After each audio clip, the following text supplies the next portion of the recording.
मराठी, सकारात्मक पारदर्शी पत्रकारिता। बेडग येथील गणपती मंदिराजवळ राहणारे परशुराम बाबूराव हंगे वय वर्ष 50 यांचा मृतदेह आज सकाळी येथील कॅनोलच्या पाण्यात आढळून आल्याने परिसरात एकच खळबळ उडाली आहे। मिळालेल्या माहितीनुसार परशुराम हंगे हे काल संध्याकाळपासून घरातून बेपत्ता झाले होते।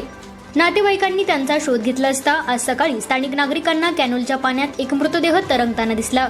हा मृतदेह हंगेच यांचाच असल्याचे निष्पन्न होताच नागरिकांनी तातडीने मिरज ग्रामीण पोलीस ठाण्याला याची माहिती दिली।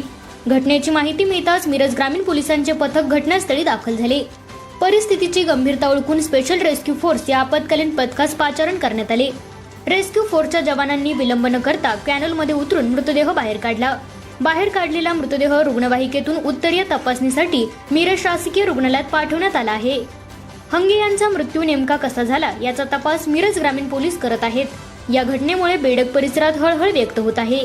या बचाव मोहिमेत पथकाचे कमांडर कैलास वडर, सागर जाधव, महेश गव्हाणे आणि आसिफ मकानदार यांनी सक्रिय सहभाग घेतला।